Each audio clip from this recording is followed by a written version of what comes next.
Bismillahirrahmanirrahim. Alhamdulillahirabbil alamin wa bihi nasta'in ala umuri dunya waddin.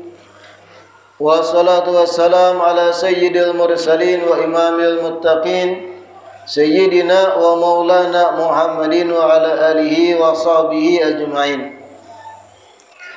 Allahumma salli wa sallim ala sayyidina Muhammad miftah babi rahmatillah adada ma fi ilmillah salatan wa salaman daimaini bidawami mulkillah wa ala alihi wa sahbihi wa man wala wala haula wala quwata illa billah. Alhamdulillah, segala puji semata dan senantiasa terhatur kehadirat Allah yang masih memanjangkan umur kita dan melimpahkan kesehatan, keafiatan sehingga diperjumpakan lagi di majelis ilmu yang selalu kita berharap bercita-cita mudah-mudahan membawa kebaikan gasan kita dunia dan akhirat. Amin ya rabbal alamin. Kitab Ihya'ul Maid kita pertemuan terakhir kita selesai membaca hadis yang ke-40. Hari ini masuk hadis yang ke-41, al-haditsul hadi wal arba'un. Akhrajal khatibu fi tarikhihi. An Ali radhiyallahu anhu qala Rasulullah sallallahu alaihi wasallam syafaati li ummati man ahabba ahla baiti.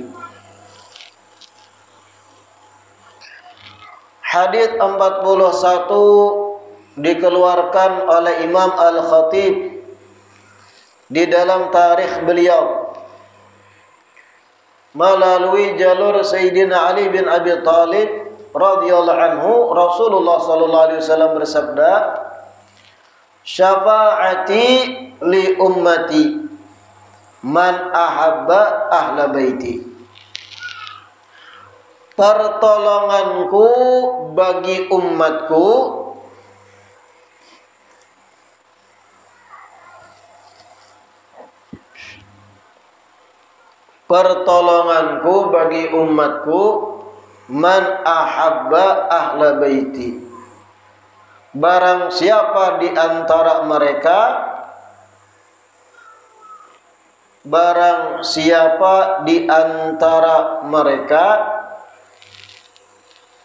ahabba ahla baiti, mencintai ahlul baitku, keluargaku.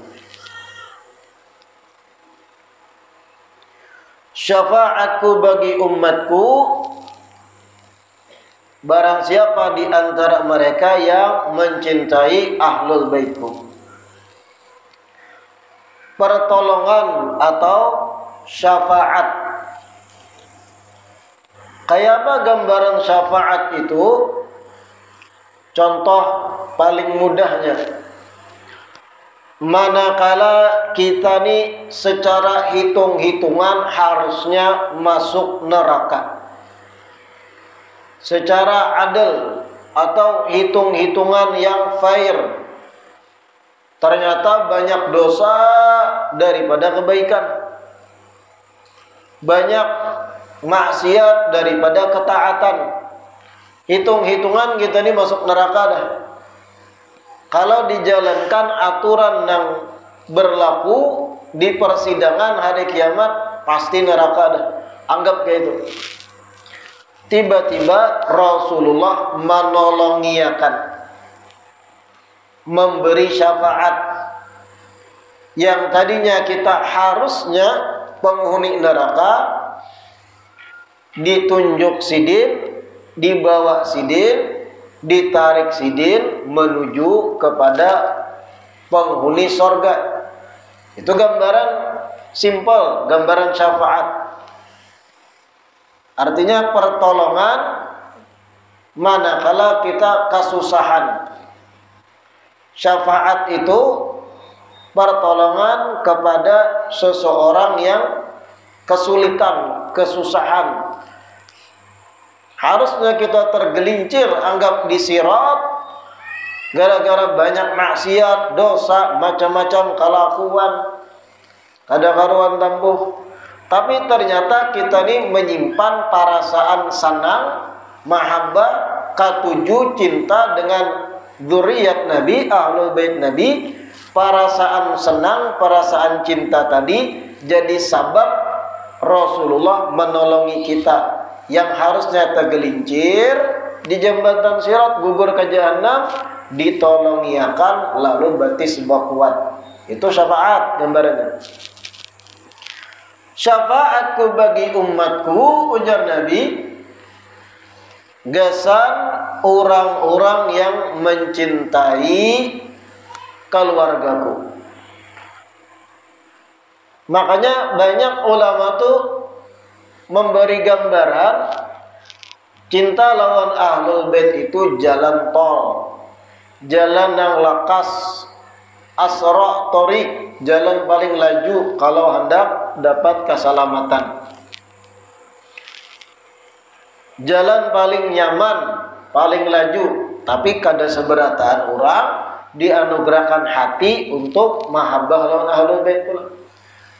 Siapa orang yang dianugerahkan itu, maka itu jalan yang laju baginya selamat di akhirat. Karena Nabi mengatakan syafaati li ummati man ahabba. Orang yang cinta, yang ketujuh, yang senang, yang menghormati ahlul bait keluargaku. Itu syafaat pertolonganku Nabi.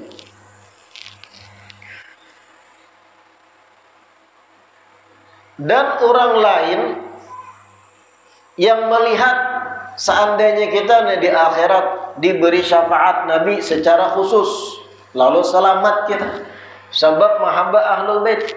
Orang lain tuh menyaksikan, orang-orang lain yang ada di akhirat tuh menyaksikan kita diberi syafaat. Dan jangan dikira kada penyesalan orang lain yang melihat tuh. Untungnya bebuhannya nih semasa di dunia kenal ahlul bait lalu cinta. Ada tuh memandang melihat orang-orang yang dapat syafaat lalunya ia tahassar, menyesal. Kenapa di dunia malah kami kada menerima konsep mahabbah pada ahlul bait? Kenapa di dunia kami mengkritik, kada ketuju, menganggap sama dan yang lain? Orang-orang kayak itu di akhirat tersisa penyesalan dahsyat melihat orang-orang yang mahabbah diselamatkan. La ilaha illallah. Al-hadits ats-tsani wal arba'un, hadits yang ke-42. Ini pendek-pendek aja. Akhraja at-Tabrani an Ibnu Umar radhiyallahu anhuma qala Rasulullah sallallahu alaihi wasallam awwalu man ashfa'u lahu min ummati ahlu baiti.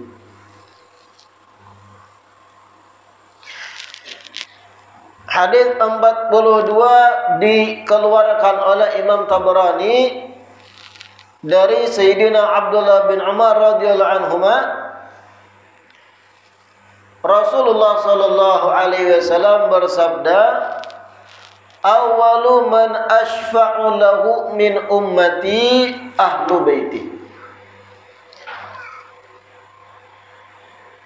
Yang pertama kali aku beri pertolongan,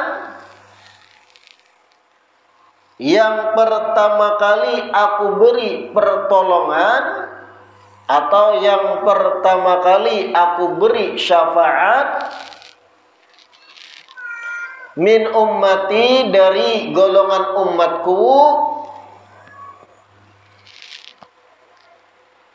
ahlu baiti adalah ahlul baitku, keluargaku. Yang pertama kali aku tolongi, aku beri syafaat, aku beri pelayanan khusus, maksud Nabi adalah keluargaku sendiri dahulu. Hanya para pecinta-pecinta ahlul bait. Yang pertama kali para ahlul baitnya dahulu ditolongi oleh Rasul sallallahu alaihi wasallam.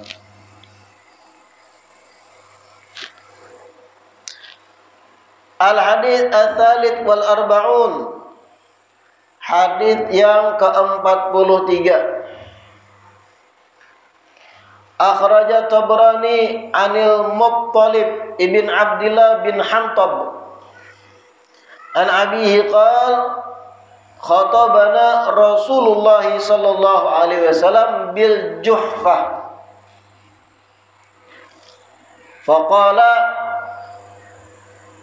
alastu aula bikum min anfusikum qalu bala ya Rasulullah qala fa inni sa'ilukum anithnaini anil Qur'an wa itrati. Hadis 43 dikeluarkan oleh Imam At-Tabrani anil Muttalib dari Al-Muttalib bin Abdillah bin Hantab. An abihi dari ayahnya qala khatabana Rasulullah sallallahu alaihi wasallam bil Juhfah. Suatu hari Rasulullah sallallahu alaihi wasallam berkhutbah di hadapan kami. Suatu hari Rasulullah sallallahu alaihi wasallam berkhutbah di hadapan kami bil Juhfah, di daerah Juhfah. Itu nama satu daerah. Faqala, kemudian Nabi di dalam khutbah beliau menyampaikan,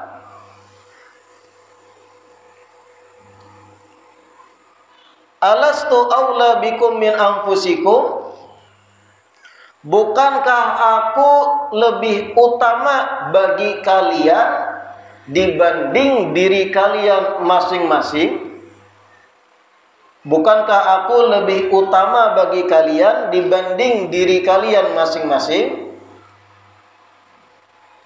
Bukankah aku, alastu aula bikum, bukankah aku lebih utama min anfusikum, dari diri kalian masing-masing? Qalu, sahabat-sahabat menjawab, bala ya Rasulullah, betul sungguh engkau lebih utama daripada diri kami masing-masing ya Rasulullah. Betul sungguh engkau lebih utama daripada diri kami masing-masing ya Rasulullah. Qala, Nabi melanjutkan khutbahnya, fa inni sa'ilukum anithnaini, sesungguhnya aku akan memintai pertanggungjawaban dari kalian atas dua perkara. Sesungguhnya aku akan bertanya atau memintai pertanggungjawaban dari kalian an itsnaini, atas dua perkara. Anil Qur'an wa itrati. Yang pertama yang akan aku pintai pertanggungjawaban atau yang aku tanyakan, yang pertama Al-Qur'an, adalah Al-Qur'an, wa itrati, dan keturunanku, dzurriyyatku atau ahlul baitku. La ilaha illallah. Hadis ke-43 ini kita perhatikan. Imam Tabrani mengeluarkan dari Al-Muttalib bin Abdullah bin Hantab, khatabana Rasulullah sallallahu alaihi wasallam. Suatu hari Nabi khutbah, artinya di tengah orang banyak. Nabi khutbah ini di tengah orang banyak, puluhan bahkan bisa ratusan sahabat yang hadir. Bil Juhfa, di daerah Juhfa, satu mantiqah, satu wilayah. Apa isi khutbah Nabi? Alastu aula bikum min anfusikum? Bukankah aku lebih utama bagi kalian dibanding diri kalian masing-masing?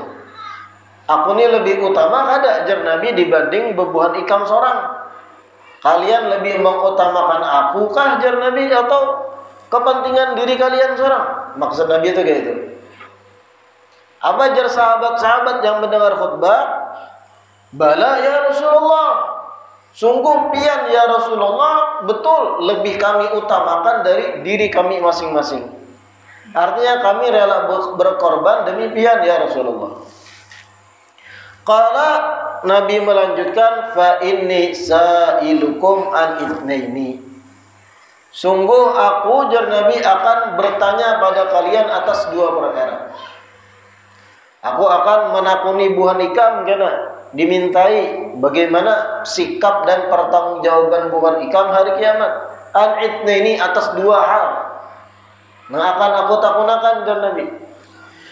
Anil Quran wa itrati. Yang pertama Al-Quran, bagaimana kita terhadap Al-Quran, bagaimana kita berhubungan dengan Al-Quran, bagaimana ikatan kita lawan Al-Quran. Bukan sekedar membacanya, tapi juga bagaimana diri kita mempraktikkan isi-isi Al-Quran. Bagaimana koneksi kita lawan Al-Quran. Dan yang kedua, wa itrati, dan bagaimana sikap kita terhadap Ahlul Bait atau dzurriyyat Nabi ketika di dunia. Nah, ini la ilaha illallah wallahu a'lam. Kita dengarkan sedikit tausiah dari salah satu kawan ulun di Tarim Hadramut. Beliau ini Al-Habib Agil bin Abdul Qadir Barakbah, salah seorang habaib muda Indonesia yang kiprah dakwah beliau luar biasa di Nusantara. Sampai ke banyak pulau Indonesia beliau berdakwah, dan alhamdulillah kita di desa ini di Doha didatangi dan dikunjungi sidin. Mudah-mudahan membawa kebaikan dan keberkahan bagi kita seberatan. Kita dengarkan tausiah dari Habib Agil Barakbah. Yasar. Yasar tadi. Soalnya di YouTube nanti dimasuk. Jangan atas angka. Enggak apa-apa ini kata lebih tampak. Alasan apa? Mobil. Halo jelis. Bismillahirrahmanirrahim. Assalamualaikum warahmatullahi wabarakatuh. Alhamdulillah. Alhamdulillahilladzi hadana bi'abdihil mukhtar liman da'ana ilaihi bi'izni wa qad nadana labbaika ya man dallana wa hadana. لبيك يا رسول الله، لبيك يا حبيب الله. اللهم صل وسلم على سيدنا ومولانا محمد الفاتح لما أغلق الخاتم لما سبق ناصر الحق بالحق الهادي إلى صراطك المستقيم وعلى آله وصحبه ومن تبع الهدى إلى يوم الدين. Subhanaka la ilma lana illa ma 'allamtana innaka antal alimul hakim. Amma ba'du. Yang sama-sama kita hormati guru kita bersama Al-Habib Hasan bin Ahmad Al-Idrus. Kita doakan mata'an Allah bituli hayati wa nafa'ana bi ulumi fid darain, amin amin ya rabbal alamin. Ini ada kisah yang luar biasa. Saya udah lama kepingin berkunjung ke majelis beliau. Katanya jangan Beb, jauh. Kata saya kalau ke ujung dunia pun saya datangin majelis pian Beb. Ya, nggak ada masalah. Yang penting juhud itu, dakwah itu dimanapun tempat. Kita menyebarkan dakwah Rasulullah SAW. Itu akan menyenangkan hatinya Nabi kita Muhammad SAW. Jangan orang zaman sekarang ini pinginnya tuh di kota besar aja, pinginnya tuh ngetop banyak follower saja, banyak yang mengikuti. Harusnya dia itu bisa ngetop di hadapan Allah dan di hadapan Nabi kita Muhammad SAW. Banyak yang orang mungkin hidupnya jauh dari Rasulullah SAW, tapi Nabi mengenal mereka. Makanya beruntung antum di kampung yang seperti ini bisa ada pengajian, majelis taklim yang ngajar seorang habib, anak cucunya Rasulullah SAW. Kita belajar sama zuriat Rasulullah itu, dia meriwayatkan sanadnya dengan nasabnya sendiri. Lebih lagi keberkahannya karena bersambung nasabnya sama ilmunya, gurunya. Ilmu ini perlu sanad, Pak. Kata para al-Imam Suyuti, Abdullah bin Mubarak mengatakan laula sanad maka. Orang akan mengatakan semaunya kalau ilmu itu tanpa sanad. Di zaman modern ini ada orang yang langsung membaca Al-Quran, kepingin langsung mentafsirkan atas kepalanya sendiri. Itu bahaya. Nggak bisa. Kita kan masih taglid. Kenapa Beb kita mentaglid madhab? Kita ikut Syafi'i, dalam akidah kita ikut dengan madhab Abu Asy'ariyun atau Al-Maturidiyun. Kenapa? Karena kita seberataan ini belum nyampe. Untuk mengkaji itu perlu ilmunya. Ilmu lughah Arabiyahnya harus dalam, kita harus tahu sanadnya. Jadi kita masih mentaklid dan mengikuti mazhab karena kita bukan mujtahid. Apa mujtahid? Yang bisa membuat mazhab. Di zaman sekarang ini kepingin ngambil dari Quran, dari hadis langsung. Contoh ringan kalau ilmu yang kita mau cari itu harus yang memiliki syarat. Contoh ringan. Di dalam satu hadis Rasulullah SAW pernah bersabda, "Shallu kama ra'aitumuni usolli." Kata Nabi, salatlah kalian sebagaimana kalian melihat ulun salat. Bahasa panjangnya gitu.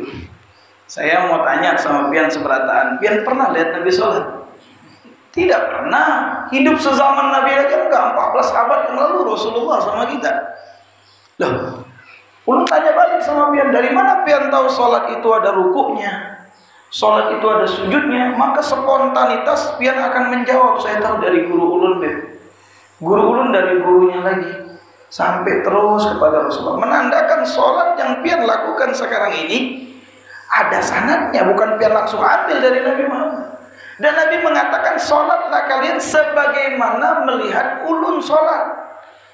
Jadi kalau nggak sama dengan cara Nabi, nggak sempurna salat dia. Nah itulah kita belajar rukunnya, ada syarat sahnya, ada syarat rukunnya salat. Seperti itulah pentingnya ilmu. Ada fardu ain kita belajar mulai dari cara berwudu, salat, puasa kita. Harus tahu. Itu ilmu fardu ain. Makanya Nabi mengatakan man yuridillah bi khairan yufaqihu fid din. Kalau Allah menginginkan kebaikan pada seseorang, dia akan dipahamkan akan perkara agamanya. Lebih-lebih di zaman ini. Di kitab Al-Habib Abdullah bin Haddad di Risalatul Mudzakarah. Di dalam kitab Risalatul Mudzakarah itu beliau menyebutkan apa yang terjadi di zaman ini, menjadi banyaknya kerusakan, banyaknya fitnah, banyak orang melakukan kezaliman itu karena 4 hal kata beliau. 4 hal ini yang menyebabkan kerusakan. Yang pertama al-jahl bid-din. Tidak mengertinya atas perkara agama sehingga salah. Kita harus mengerti perkara agama dan harus ada guru untuk memahami. Kalau ilmu itu sekedar dibaca saja tanpa sanad, Orang Nasrani aja itu bisa menghafal Al-Quran. Saya pernah dapat cerita oleh Habib Quresh Baharun. Kakak letting kami juga Habib Quresh Baharun, beliau Sidin itu tinggal di Kuningan, Jawa Barat. Pernah beliau cerita, saya pernah dari Hadramut ke Mesir, dari Mesir saya mau pulang ke Indonesia, naik pesawat Ethiopia, stop di Sudan. Ketika dari Sudan, naiklah dari Mesir ke Sudan itu naiklah seorang perempuan duduk sebelah saya. Dia menanyakan, kamu Muslim? Pakai kopiah Habib Quresh. Kamu? Ya, tapi kamu menghafal Quran? Ya, alhamdulillah berapa juz saya juga hafal, kata dia. Saya, kata perempuan itu, saya sudah menghafal Al-Quran, sudah menghafal Sahih Bukhari, sudah menghafal Sahih Muslim. Kutubus sittah dihafal sama Quran. Saya tanya, ibu agamanya apa? Saya Nasrani. Hafal Quran dia, hafal Sahih Bukhari, Sahih Muslim, ribuan hadis Pak itu Pak. Bisa jutaan hadis dia hafal. Tapi belum dapat hidayah. Makanya ilmu itu perlu sanad, bukan sekedar mengkaji ya. Kalau pian cuma baca kitab saja tanpa guru, takutnya salah pemahaman. Man kana syaihuhu kitabuhu, kata ulama, kana khata'uhu aktsar min shawabuhu. Siapa gurunya itu kitabnya saja, enggak pakai guru yang mengajari, maka salahnya lebih banyak dari benarnya. Man kana syaihuhu kitabuhu kana syaitan syaihuhu, kata Habib Salim Syadri. Siapa yang kitabnya itu gurunya, maka syaitanlah gurunya. Bisa sesat. Dulu ada orang baca kitab, tidak pakai guru. Kitabnya sudah lama bahari, sudah ditaruh, sudah kalau kita belalat, nanti lalat, sudah hancur dimakan rayap. Bacalah satu hadis salah, ke masjid lah Sidin, ke masjid bawa pisau. Kalau sini mandau lah, kayak apa, pisau kecil itu, sama bawa tikus dikalungin di lehernya Sidin. Sholat di masjid, ditegurlah sama orang, tikus nih najis kalau bangkai, udah bawa pisau, kenapa pian mau perang lagi sholat? Dibilang ada di hadis ini, dibukakan hadis. Apa punya hadisnya? Dia ternyata baca hadisnya salah. Apa dia bilang? Idza atakumus shalah fa alaikum bisikina wal far. Kalau kau datang kepada salat, bawalah pisau kecil sama tikus. Sebenarnya bukan begitu bunyi hadisnya, karena ini sudah lama bukunya, sudah dimakan rayap, titiknya berubah Pak. Yang harusnya itu hadis idza ataitumus shalah fa alaikum bisakinati wal waqar. Kalau kamu mau mendatangi sholat, maka dengan sakinah, tenang, wal waqar, jangan keburu-buru.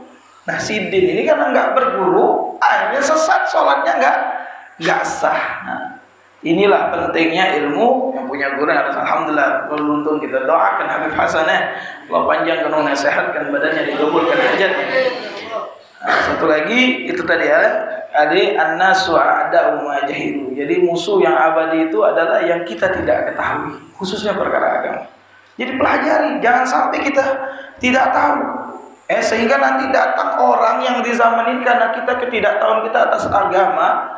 Sekarang aja kalau antum lihat di TV, artis-artis berani ngomong agama, bukan faktia. Bukan dia bisa. Makanya kalau nanya agama sama ulama, sama ustadz, sama habib yang punya pelajaran betul. Jangan nanya sama artis, sesat. Kadang bingung kita di zaman ini, jangan salah. Makanya Nabi pernah mengatakan, sayati zaman ala ummati kata Rasul, kasirul khutaba qalilul fuqaha. Akan datang satu masa atas umatku ini banyak orang pintar berpandir berceramah. Ceramahnya pintar, ngetop, masuk TV ya. Kadang-kadang belum tentu dari pesantren juga, banyak baca kitab. Ayo menonton Kiai Zainuddin MZ ya. Sekarang bisa mencontohkan seperti itu. Kasirul khutaba qalilul fuqaha, sedikit orang yang faqih, faham tentang ilmu agama. Kasirus sa'ilu qalilul mu'tu, banyak yang minta apa? Minta ilmu, minta pemahaman tentang ilmu, tapi sedikit yang bisa memberikan dengan benar. Ketika yuzhirul ilm afsah minal amal, Menampakkan ilmu kita itu artinya menjelaskan ilmu dengan gamblang kepada umat lebih afdal daripada amal, apalagi diamalkan. Nah, kalau di zaman sahabat kebalik. Kasirul fuqaha qalilul khutaba. Di zaman sahabat Nabi dan tabi'in itu sedikit yang pintar berpandai ceramah. Tapi yang faqih tentang hukum agama banyak karena mereka mendengar langsung dari Nabi Muhammad. Pada saat itu amal lebih baik daripada menampakkan ilmu. Kenapa banyak orang alim? Nah, ini zaman kita. Zaman kita ini kita bingung. Banyak orang yang muslim ngaku umat Nabi, seorang muslim tapi nggak sholat. Kalau ditanya kenapa? Malas. Kalau malas masih bisa kita minta untuk dia kembali. Nih kan, laksanakan sholat itu alamat kita sebagai umat Nabi besar Muhammad sallallahu alaihi wasallam. Alladzi yufarriquna bainana wa bainal musyrikin as-shalah. Yang membedakan kita sama orang musyrik itu perkara sholat. Bagaimana Anda mau mendirikan agama Anda di rumah Anda? Kehidupan rumah tangga Anda kepingin harmonis, sholat aja Anda nggak jaga. Karena dia tiang agama. Kalau sholat dijaga, insya Allah semuanya akan Allah jaga. Sampai Imam Haddad mengibaratkan dalam kitab Nasihatiyah, as-sholat itu fid din bi manzilatir ras fil jasad, kata Imam Haddad. Sholat itu dalam agama itu bagaikan kepala di badan kita. Coba kalau malam-malam pianah keluar, ada orang berjalan tak ada tangan, kita masih bilang manusia. Coba kalau malam-malam ada orang berjalan tidak ada kepala, apa namanya? Hantu itu. Kita nggak mau juga dibilang hantu. Kata, jangan tinggalkan sholat. Ini pertama alamat kita sebagai umat Nabi besar Muhammad. Jadi al-jahl bid-din, sehingga orang bisa dibodoh-bodohi di zaman ini. Dialihkan dengan yang masdar harusnya mereka pahami siapa pembawa ini agama Nabi Muhammad. Mulai mereka mengkritik gara-gara kepentingan sesaat, mengkritik tentang para ulama, tentang para habaib. Nah, ini lagi viral lagi viral. Kenapa? Pian ini mau dijauhkan, seolah-olah mau membenci Arab, nanti ujungnya benci Nabi Muhammad. Sampai Nabi pernah mengatakan bughdzul Arab nifaq, membenci orang Arab saja kemunafikan. Apa? Kenapa? Kata Nabi, uhibbul Arab lis-salat. Aku cinta orang Arab itu karena 3 perkara. Li'anni Arabi, karena aku orang Arab, kata Nabi. Dan kita tidak menafikan Arab pun ada yang baik, ada yang buruk. Di Arab pun ada juga pencopet, Pak. Ada juga. Kayak pian kalau lagi umroh tuh, wah 100 Jokowi kata dia. 50 Jokowi. Itu pian jangan kasih 50, itu 10 real aja. 10 real itu 40.000. Pian kasih 50, terima kasih dia. Ini harus pintar-pintar juga kan, copet juga itu kalau bohongin orang, ya. Ini harus jelas-jelas. Artinya cuman saja ini keagungan Nabi Muhammad. Kenapa diutus dari suku Arab? Karena Allah yang menginginkan. Maka Nabi mengatakan li'anni Arabi, walil Qur'ani Arabi, Al-Quran berbahasa wali kalam ahlul jannah fil jannah Arabi. Bicaranya orang di surga, di dalam surga dengan bahasa Arab. Jadi alangkah indahnya orang yang masih di dunia ngomong bahasa Arab, walaupun anak ente dulu nggak apa-apa. Anak ente, udah itu aja dulu. Kalau sama iya beb, anak alhamdulillah. Itu udah di orang Betawi di Jakarta ngomong aneh, tapi dia bukan anak aneh. Orang Banjar juga boleh ngomong aneh beb, alhamdulillah, jangan anak alhamdulillah. Itu kita niat pengen hidupin bahasanya orang yang ada di surga, tapi kita masih di dunia. Ni'mah min Allah. Ini yang merusak sekarang al-jahl bid-din. Alhamdulillah kalau kita ngaji terus, semoga Allah tambah ilmu yang bermanfaat. Yang kedua, kata Imam Haddad, dha'ful fil iman. Lemahnya iman. Kata Nabi dalam satu hadis, la akhafu ala ummati illa dha'fal yaqin. Aku tidak takutkan atas umatku itu kecuali lemahnya keimanan. Sekarang orang lebih percaya kabar yang ada di TV, kabar yang ada di HP, di YouTube, di Instagram, di WhatsApp, daripada kabar yang datang dari Allah dan Rasulnya. Cerita di Al-Quran kalau Nabi Ibrahim itu pernah dimasukkan ke apinya Namrud yang sebesar gunung. Betul itu terjadi, beb? Kalau di Quran itu asdaqu qailin, Allah yang mewahyukan, nggak ada lagi yang diragukan. Harus diimani, mentah-mentah harus diimani. Karena Al-Quran firman Allah. nggak ada keraguan di dalamnya. Allah mengatakan kunyan nar bardan wa salaman alaikum, jadilah engkau wahai api jadi dingin dan selamat bagi Ibrahim. Kata ulama, kalau Allah tidak mengatakan selamat, Nabi Ibrahim bisa kedinginan dalam api. Itu baliknya dalam pelajaran tauhid nanti, hukum tabiat. Nanti ada saatnya belajar tauhid. Di tauhid itu ada hukum tabiat. Pisau memotong, api membakar, ya kan? Nah, kapan pisau itu bisa memotong? Ketika pisau itu terlalu ke tempat yang mau dipotong dan Allah izinkan untuk memotong. Kalau Allah tidak izinkan, nggak kepotong. Cerita Nabi Ismail, sudah di sini lehernya Nabi Ibrahim mau sembelih anaknya, nggak kepotong, diganti seekor domba sama Allah. Cerita Nabi Ibrahim tadi mau dilempar ke apinya Namrud. Bapak tahu apinya Namrud itu besar kayak gunung. Kalau menurut logika kita mati sudah Nabi Ibrahim. Tapi ketika Allah katakan jadilah engkau api dingin dan selamat, kepada Nabi Ibrahim Allah selamat. Ini hukum tabiat.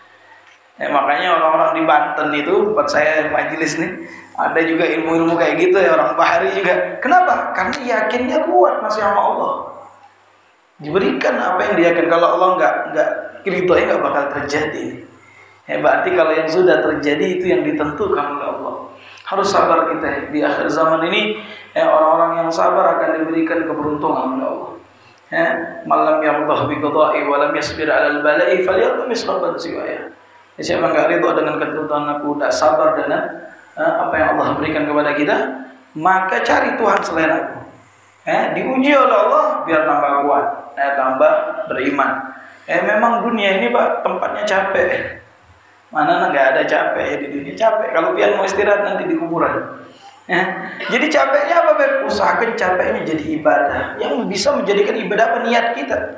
Kita nyari rezeki ke kebun gini, nyadap karena niat ibadah. Bapak, aku niat untuk cari rezeki yang halal, hidupkan anak biniku, dapat pahala.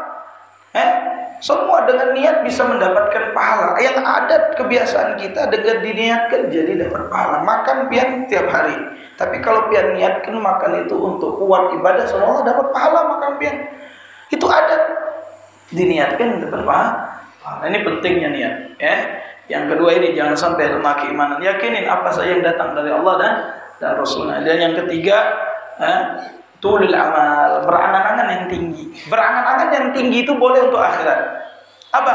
Anak kepingin masuk surga Firdaus. Nabi ngajarin sama sahabat kalau minta surga, is'al Firdausil a'la. Mintalah surga Firdaus. Paling tinggi. Tapi kalau orang pecinta Nabi Muhammad SAW, pengikut Nabi Muhammad setia, dia nggak mau masuk surga kalau nggak ada Nabi. Makanya Habib Ali mengatakan wal jannatu ma syaqani min wasfiha illa wa fihi bikhair. Surga itu tidak membuat aku kangen, kata Habib Ali Muhammad Al-Habsyi yang ngarang Maulid Simtudurar itu. Surga itu tidak membuat aku menjadi kangen dengannya. Tapi karena ada kekasihku Nabi Muhammad di dalam itu, aku mau masuk surga. Ini ungkapan orang yang cinta sama Rasulullah. Kalau kita mau masuk, kita minta aja Allah sama Nabi Muhammad, ya pasti di surga yang paling atas. Walaupun duduk belakang enggak apa-apa ya Allah. Kalau bisa duduk depannya, kalau layak. Kita ya jus boleh, tapi didukung dengan amal. Dulu sahabat Nabi, pernah ada satu cerita sahabat Nabi ini menjaga rumah Sidin. Zaman dulu kan Nabi pun diincar oleh musuh-musuhnya, menjaga rumah Sidin. Sampai turun ayat wallahu ya'simuka minan nas. Allah menjagamu dari manusia. Ayat turun ketika itu baru Nabi suruh pulang semua sahabat. Ada satu sahabat nggak mau pulang Sidin. Di depan rumah Nabi menjaga rumah Rasulullah. Dilihat oleh Nabi, kenapa pian nggak pulang? Sudah Allah suruh pulang, Allah yang jaga saya. Kata dia, saya ini bukan untuk menjaga lagi, ulun ini di depan sini untuk khidmat Rasulullah. Kalau malam-malam pian perlu apa, ulun yang diambilkan gitu. Mau ngambil air wudhu kalau apa, mau khidmat sama Nabi. Nabi lihatkan dulu jujur nggak orang ini sama Rasulullah. Dia didiamkan, duduk depan rumah Nabi. Itu kalau di Arab tuh musim dingin kedinginan, musim panas kepanasan di Arab itu. Tunggu sampai sepertiga malam, Nabi lihat masih ada di depan. Akhirnya Nabi suruh ambil air wudhu, sholat sama Rasulullah. Setelah sholat Nabi bilang, wahai fulan, mau nggak pian ulun doakan? Tapi satu aja ulun doakan, tapi pian minta lah, kasih saya waktu berpikir ya Rasulullah. Kalau saya minta jabatan, minta uang, minta apa, itu semuanya akan saya tinggalkan. Akhirnya dia mikir, dia bilang, Rasulullah doakan satu doa saja. Murafaqatuka fil jannah. Aku minta bisa bersamamu di surga. Aku berpikir ya Rasulullah, kalaupun aku masuk surga, kalaupun tidak mungkin aku satu derajat dengan engkau ya Rasulullah. Ini sahabat Nabi. Aku kepingin sama engkau. Akhirnya kata Nabi, baiklah kata Nabi. Akan kudoakan doa tersebut, fa'innuni bikasratis sujud. Engkau bantu aku dengan banyak sujud. Gak semerta-merta didoakan Nabi, kita gak ibadah. Itu pun masih disuruh sujud sahabatnya Rasulullah Sallallahu Alaihi Wasallam. Yang terakhir, makan haram dan subhat. Ini hati-hati dari makan haram dan subhat. Di zaman ini luar biasa. Memang waro itu sudah mulai hilang zaman ini. Tapi tetap kita berusaha menjauhi yang haram dari makanan kita, minuman kita, dari yang syubhat, karena itu berpengaruh, Pak. Apalagi kita mau beri makan anak kita.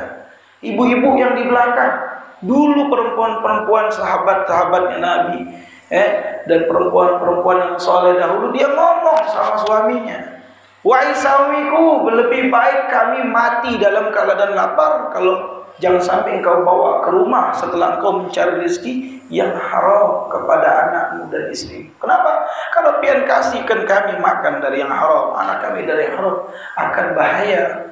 Kata Nabi, "Waman akalal haram asad jawari usyamah." Siapa makan yang haram akan maksiat, dia mau enggak mau. Kalau dia makan yang halal, dia akan taat mau enggak mau. Mau lakukan taat itu enak. Ya alhamdulillah kalau Allah masih sibukkan kita dengan ketaatan, dan semoga kita dijadikan pengikutnya Nabi kita Muhammad, setia sama beliau, mengikuti ajar beliau, mengamalkan amanan beliau. Ya Allah majal hadza jama'ana hadza jama'an marhuma, tafarraqna min ba'di farqan ma'suma, wa la tajal fina wa la minna wa la min syai'in wa la mahuma. Allah fakah lil khair wa anhum alayh, fikna lil khair wa inna alayh. Ya awwalal awwalin wa ya akhiral akhirin wa ya zal duwatil matin wa ya rahimal masakin. أنجز لنا من رحمتك نسأل بها في الدنيا والآخرة يا محول الأحوال حول حالنا وأهل المسلمين أحسن الحال بحق سيدنا محمد مولى البلاد وحال الرجال. Ya Allah, jangan kau keluarkan kami dari tempat ini kecuali kau ampunkan dosa kami, dosa kedua orang tua kami, dosanya kaum muslimin dan muslimat. Angkat bala bencana dari negeri tempat kami ini dan negeri kami ini ya Allah, dan semoga engkau berkahkan hasil bumi kami di sini ya Allah, sehingga kami bisa mutmain, tenang di dalam ibadah, tenang dalam mengaji, dan bisa membantu dakwamu di tempat ini ya Rahman Rahimin. Ya Allah, luaskan rezeki kami untuk kami bisa dekat kepadamu. Bukan kau berikan nikmat kami tambah jauh darimu ya Rahman Rahimin, kecuali kau berikan nikmat kepada kami tambah dekat kepadamu ya Rahman Rahimin. Wa ya akramal akramin, wa sallallahu ala sayyidina Muhammadin wa sallallahu alaihi wasallam. Alhamdulillahi rabbil alamin. Afan bi'alaikum. Kisahkan. Alhamdulillah. Jadi kita dengar ya Pak Habib Agi bin Abdul Qadir Darabah menyampaikan banyak nasihat kesan kita seberataan, terutama beliau mengangkat masalah pentingnya di akhir zaman kita mencari orang yang bisa bujur mengajarkan ilmu agama. Artinya ujar Sidin tadi, Abdullah bin Mubarak berkata, laula sanad laqala ma syaa man syaa. Kalau bukan karena sanad, siapapun bisa mengaku dan berkata-kata semaunya. Artinya kalau seseorang membawa ilmu agama, mencoba mengajarkan ilmu agama, cari informasi di mana Sidin belajar, siapa gurunya, siapa guru-gurunya, siapa dari guru-gurunya. Jangan sembarang mencari orang yang mengajar ilmu agama, karena ujung-ujungnya bisa kada karuan tampuh, tak salah ilmu kita. Dan kada kawa jua jar Sidin belajar ilmu agama sekadar membaca seorang kitab, harus ada yang membimbing. Tadi lucu kisah yang Sidin sampaikan, ada zaman dahulu orang membaca kitab yang sudah tua, lusuh kitabnya, membaca satu riwayat hadis yang dibacanya malah sikinah wal fa'ar. Apabila kalian ingin mengerjakan sholat, jar Nabi, fa'alaikum bi as-sikinah wal fa'ar.